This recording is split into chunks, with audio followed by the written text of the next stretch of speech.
Most people believe money is created by strategy. Others believe it is created by mindset. But very few realize that wealth is often shaped by something far more ordinary, the small habits repeated every single day. In the invisible moments nobody sees and nobody talks about. And if you have already watched our previous video, you know that before habits come, consciousness does. But today, we go one level deeper into the daily actions that either build or silently destroy your financial reality, one ordinary moment at a time. What you are about to hear is not a list of productivity tips. It is not a morning routine checklist. It is something quieter and far more powerful, a map of the invisible patterns that separate people who attract wealth consistently from people who work just as hard but never seem to close the gap. Some of these habits will feel familiar. Others will make you stop and think, I do this every day without realizing it. And that moment of recognition, that pause, is exactly where transformation begins. Before we go further, there is something important. Stay until the very end of this video, because we have prepared a special gift for you. Something practical, something personal, something you can use today, not tomorrow. Not a theory. A real tool to begin shifting your financial patterns starting right now. And if you want to keep receiving content like this, content designed to expand your consciousness and your relationship with money, subscribe to the channel and help us reach our first 1,000 subscribers. Every single person here is part of this journey. You are about to discover that the richest people in the world are not doing extraordinary things. They are doing ordinary things extraordinarily consciously. There is a habit that silently separates reactive people from conscious people. And it does not appear on any productivity list. It is not taught in schools, and it is rarely mentioned in conversations about money. It is the habit of observing your own thoughts before believing them. It sounds simple. But for most people, every thought that arises is treated as absolute truth. And that is exactly where financial reality begins to be built or destroyed. The human mind produces an average of 60,000 thoughts per day. And most of them are not new. They are repetitions of old patterns, inherited fears, beliefs absorbed in childhood about what is possible or impossible for someone like you. When a person learns to observe that flow instead of being swept away by it, something fundamental changes. They stop reacting and start choosing. And conscious choice is the foundation of any financial reality worth building. People who live in a state of abundance do not have different thoughts from others. They have a different relationship with their own thoughts. They have learned that a thought is just a mental event, not an order, not a truth, not a destiny. And when you stop automatically obeying the voice that says, "This is not for me," the field of possibilities begins to expand in ways that logic alone cannot explain. This is the first step, and the most invisible of all. Because before changing any external habit, it is necessary to notice which thoughts you have been accepting as law. There is a subtle form of poverty that does not show up in a bank statement. It shows up in attention. Most people spend the entire day with their focus involuntarily directed toward what is missing, toward what could go wrong, toward what has not arrived yet. This mental state of constant scarcity is not just uncomfortable, it is functionally limiting. Because a mind focused on lack cannot, at the same time, see the opportunities that are right in front of it. People with a prosperous mindset develop a daily habit of protecting their attention with the same seriousness with which they protect their money. They consciously choose where they place their focus, not out of naivety or denial of reality, but because they understand that attention is energy, and energy directed towards scarcity produces more scarcity. Daniel Kahneman demonstrated that the human mind has limited cognitive capacity, and spending that capacity on constant worry literally reduces the ability to make good financial decisions. The habit of leaving scarcity does not begin with more money. It begins with a daily decision about where you are going to place your mind. It can be as simple as, upon waking, asking a different question. Instead of, "What do I need to solve today?" asking, "What is working in my life right now?" This shift reorganizes the nervous system and changes the emotional state, and opens perception to possibilities that a mind in survival mode simply cannot see. And when attention changes direction, the reality around begins to respond, not because the world changed, but because you started seeing parts of it that were always there. There is a fundamental difference in the way a person in scarcity and a person in abundance look at the same scenario. It is not a difference of intelligence, luck, or circumstance. It is a difference of trained perception. The mind that has been conditioned to see lack will find lack in any environment. The mind that has been trained to see value will find value where others see nothing. And this ability to perceive value in people, in situations, in ideas, in moments, is one of the most powerful habits. What few realize is that this perception of value is not a natural gift, it is a daily practice. It begins with small conscious choices throughout the day.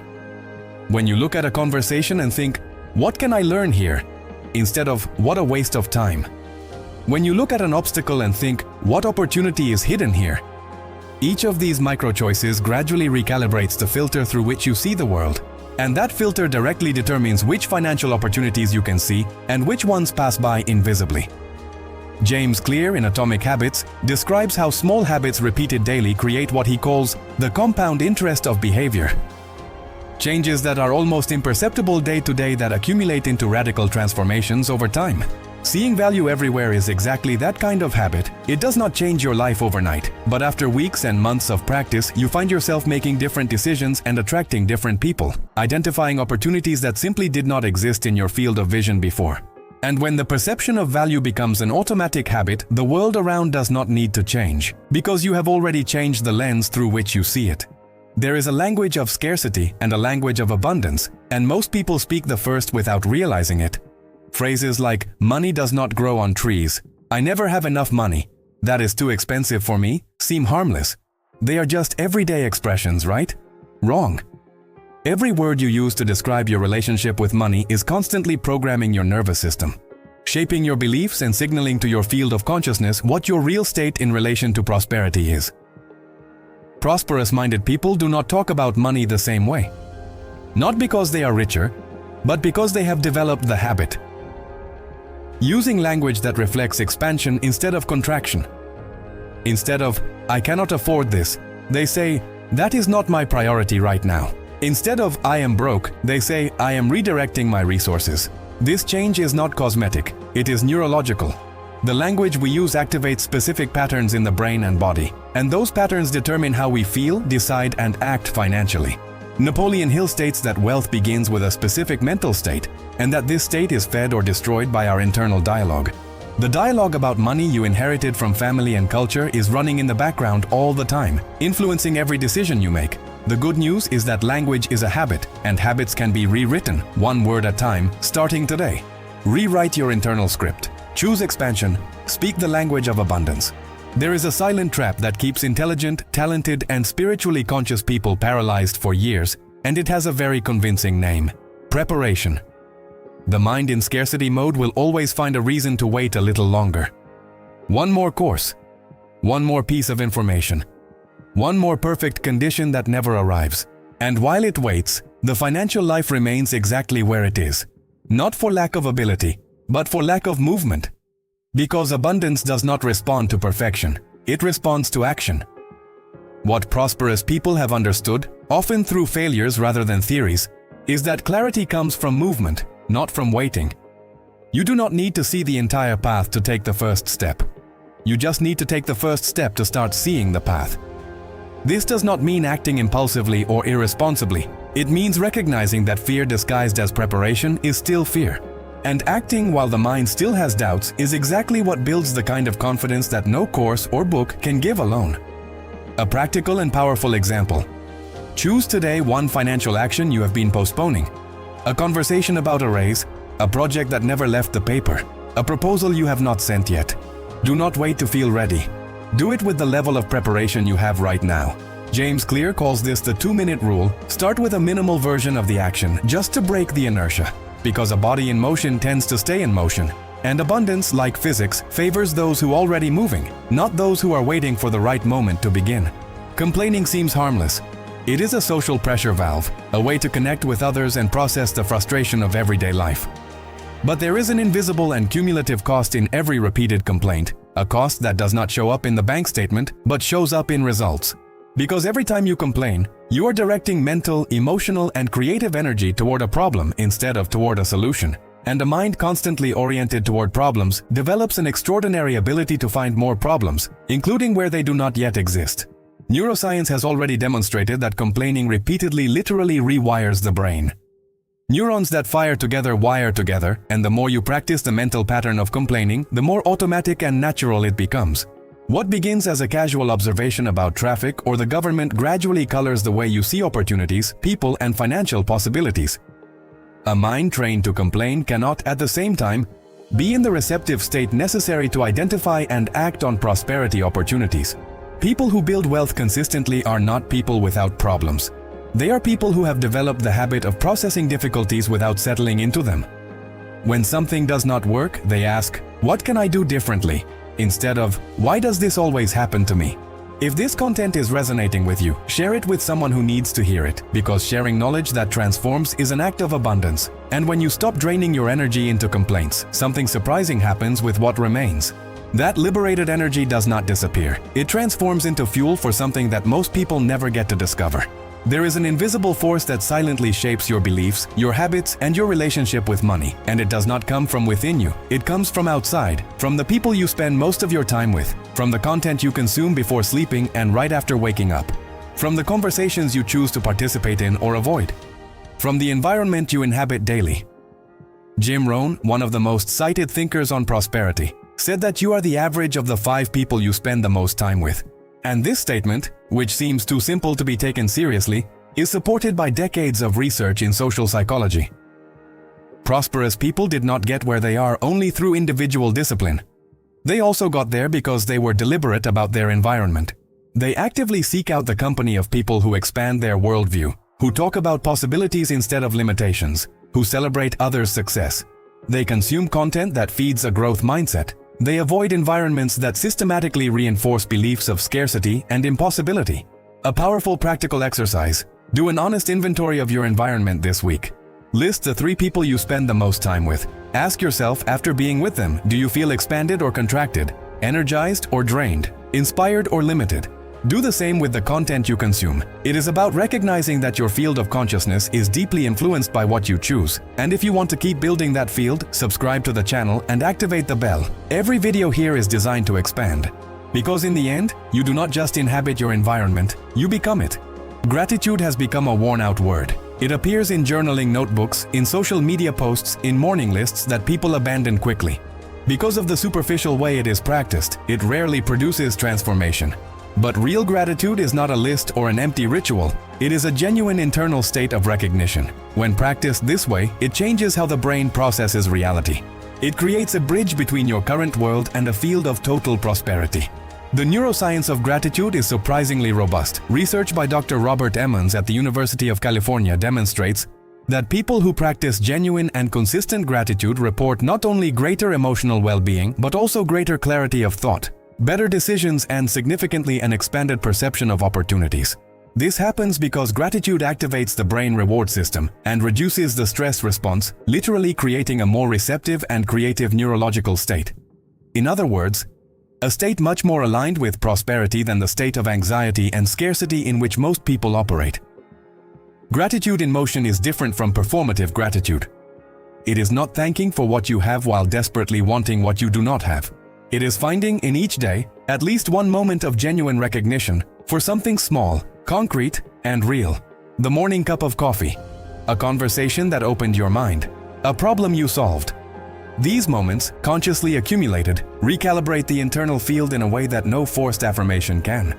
And if you are making it this far, that is already an act of gratitude in motion. Hit the like button and help this content reach more people. Because when gratitude stops being performance and becomes presence, it stops being a spiritual habit and becomes a real advantage in building a prosperous life. There is a decision that most people never make consciously, and that is exactly why their financial identity remains the same year after year. It is not the decision to earn more. It is not the decision to save more. It is the decision to act today, from the version of yourself you want to become, and not from the version you are afraid of continuing to be. This distinction seems subtle, but in practice, it completely changes the type of choices you make, the opportunities you pursue, and the way you present yourself to the world. Financial identity is not what you have. It is what you believe to be true about yourself in relation to money. And this belief manifests in microscopic decisions throughout the day. How you negotiate, how you price your work, how you react when an opportunity appears, how you behave when you are alone and no one is watching. Joe Dispenza describes this process as rehearsing the future in the present, acting deliberately as the next version of yourself until that behavior becomes natural. Choose today one small decision and make it from who you want to be, not from who you have been. It can be the way you respond to an email, or accepting an invitation that the old version of you would have declined out of fear. It can be charging the value you truly believe you deserve. It does not need to be big. It needs to be conscious. Because every decision made from your desired identity is a vote, and accumulated votes rewrite who you are. If you are ready to start now, write "I choose this" in the comments. That simple declaration is your first decision from the new you. And when this decision becomes a daily habit, something that seemed distant begins to feel inevitable. There is a moment in the journey where something fundamental needs to change. Not in the strategy or tools, but in the orientation. Most people spend their lives in pursuit mode, believing their best version only exists when external conditions are finally met. This pursuit carries a silent contradiction. It presupposes that what you seek is outside of you, and what is outside of you will always be one step ahead.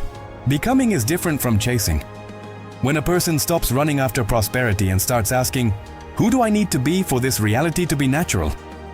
something in the field around them begins to reorganize. Not because the universe is a wish machine, but because identity generates behavior. Behavior generates results, and results confirm identity. It is a cycle. And the only way to enter this cycle of expansion is to begin from within, becoming first and letting external results be the natural consequence of who you are becoming. This is the richest habit of all and the most invisible. It does not appear in goal spreadsheets. It has no clear metric. It does not produce immediate results you can photograph and share. But it is the only habit that, when truly incorporated, makes all the other habits in this video not just possible, but inevitable. If you have made it this far, share this video with someone who is chasing results, but has not yet discovered that transformation begins from within. Because that generous gesture is in itself an act of abundance in motion. When you stop chasing, prosperity becomes a natural consequence of who you are. Before we close, there is one thing left to do, and it is the most important part of this entire video. Everything was preparation for this moment. So if you can, find a quiet place, sit comfortably, and give yourself the next few minutes. Not for relaxation or meditation, but for a reset.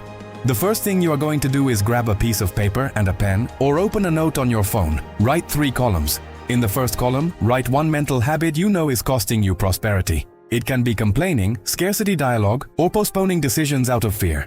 Be honest, no one is going to see this but you. In the second column, write how the prosperous version of you would handle that situation. Not the perfect version, the version that is one step above where you are now. And in the third column, write one small, concrete action. When you finish the 3 columns, do one simple but powerful thing. Read out loud what you wrote in the third column. Not in your head. Out loud. Because when you declare an intention with your voice, you are activating thought, emotion, and body, creating the ignition point of real change. It does not need to be perfect. It does not need to be elaborate. It needs to be genuine. Become the prosperity you seek. This is your quantum habit reset, a simple, powerful, and completely personal exercise. Keep that paper, come back to it tomorrow, and observe what begins to change when you stop just consuming content and start acting from it. You made it to the end, and that already says something about you. In a world of infinite scroll, fragmented attention, and disposable content, you chose to stay. You chose to listen. You chose to consider.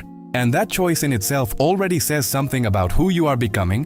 Because people who build real prosperity are exactly those who stop, pay attention, and apply what they learn. What was explored here today is not motivational theory. These are real, observable, and transformable patterns, habits that operate silently, behind the scenes of your financial reality every single day. Observing thoughts before believing them, protecting your attention from scarcity, seeing value where others see obstacles, speaking about money with language that expands instead of contracts, acting before feeling ready, stopping complaining and starting to redirect energy, guarding your environment with awareness, practicing genuine gratitude instead of performative gratitude, making decisions from who you want to be, and above all, becoming instead of chasing. These are not 10 separate habits. They are 10 facets of a single transformation. The transformation from someone who reacts to someone who creates, from someone who chases to someone who attracts, from someone who has to someone who is. And the question that remains is not, which of these habits are you going to try? The question that transforms is, which of these habits are you going to decide to be? Share this video with someone who is working hard, but has not yet discovered that change begins from within. Because that generous gesture is in itself an act of abundance in motion. If this content touched something in you, Subscribe to the channel, activate the bell, and continue this journey with Kai and Lyra. Because the next video will reveal something that is blocking your prosperity in a way you have probably never considered. See you there.